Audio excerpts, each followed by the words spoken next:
Hello and welcome back to Carlos and Lisa. I'm Lisa Remillard. And I'm Carlos Amesco. We've been hearing an awful lot about manipulative relationships lately. The phrase came up most recently during the Harvey Weinstein sexual abuse trial. His defense team claimed one of the witnesses manipulated Weinstein by keeping in touch with the former movie mogul after sexual encounters as a way to get what she wanted from him. Of course, the prosecution also alleges that Weinstein used his power and influence to manipulate his alleged victims as a way to assert control over them. I mean, we're not just seeing it in that news. I mean, we see it in TV shows. I mean, this is what movies are based on. These absolutely. Manipulative relationships. Right. Also, a recent interview, musician R. Kelly, his now ex-girlfriend, accused him of manipulating her during their 5-year relationship. Manipulation certainly isn't limited only to these high-profile people. It, of course, happens in everyday life, as you say, and we see it so much that people are talking about it now and how you can deal with this type of intimate partner violence and manipulation, which affects millions of Americans each year, because manipulation is not a physical violence. Sometimes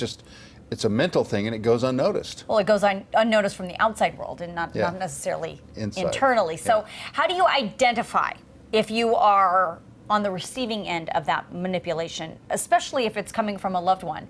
Joining us is licensed marriage and family therapist and mental health YouTuber expert Kati Morton. Hi, Kati. How are you? Good. How are you? Okay, so all that to say, manipulation in relationships has been going on since the beginning of time. Yes. But why now is it kind of a topic of concern? I think because we're seeing it play out fully because of social media, right? I think we're able to track back things people said, situations, scenarios as they rolled out. I think people are just more aware. We talk about toxic relationships a lot, and this is a form of that. Is it a learned thing? I mean, do you think people learn it from their parents, learn it from their friends? Where do they get that? It can come from behavior we learn from parents, family, friends, but it can also just be a part of a bigger mental illness, like narcissistic personality disorder, for instance, or borderline personality disorder can both come along with these flavors of manipulation. I think if you are on the receiving end of that manipulation, oftentimes you recognize something is wrong, but you tell yourself it's not that, or you try and tell yourself that it'll be okay, we'll get through it, it's just a phase. Yeah. Is it any of those things, or is it a long-term? It depends on the scenario. A lot of people manipulate. We might say something a little passive-aggressive to get someone to do something, right? Sure. Because we're not always great at direct communication, saying, it would mean a lot if you could just do this thing for me.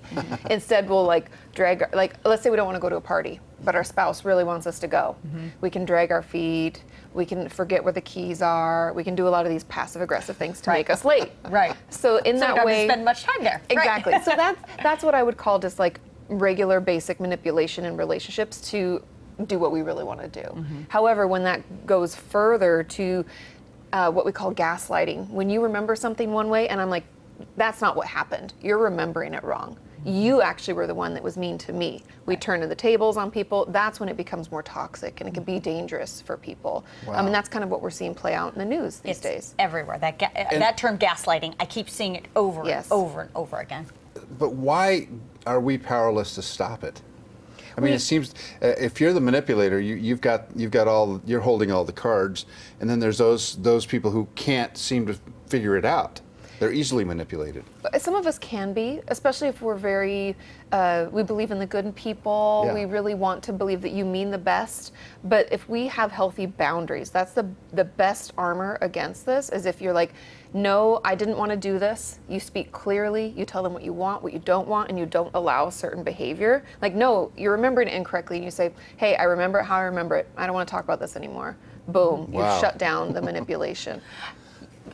Let's talk about the signs of manipulation, because like Carlos is saying, there's a lot of people that don't believe or want to believe that they're being manipulated. They want to think of themselves in a certain way, so how do you recognize, okay, yes, it's happening to me? What are the signs? The first is if you start to second guess yourself a lot, like we're talking about gaslighting. If everything you remember one way or another, someone's telling you it's different, and you're like, am I going crazy?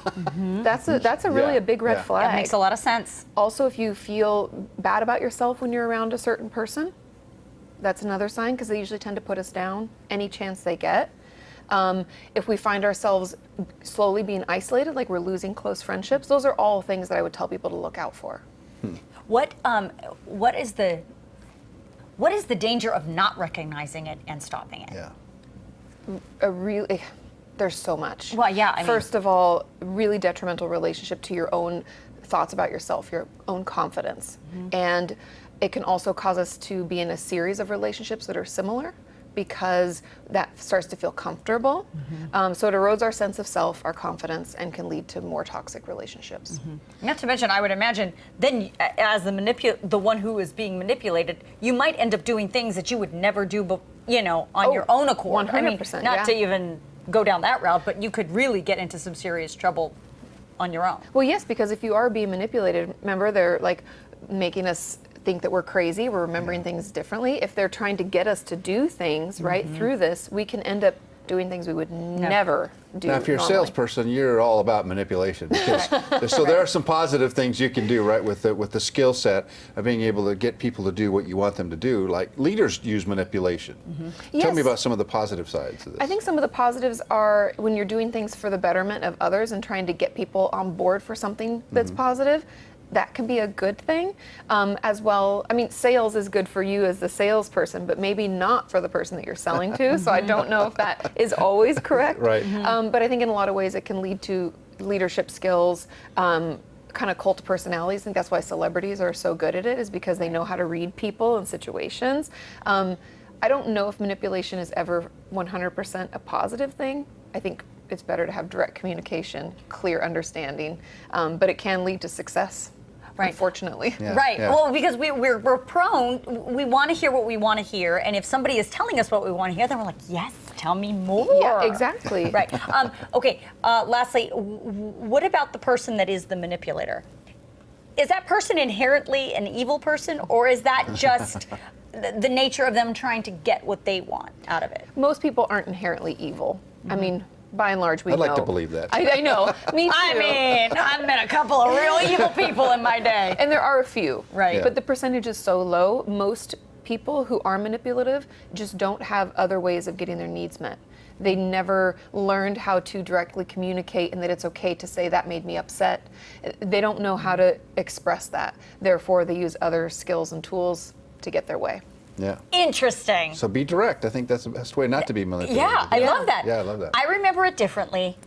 I don't want to talk about this anymore. I'm going to use that like every day. Carlos, I remember it differently, and I don't want to talk about it anymore. No, that's not really how it happened. Let me tell you how it happened. Thanks for coming in. Yes, baby. thanks for having me. I was sober. I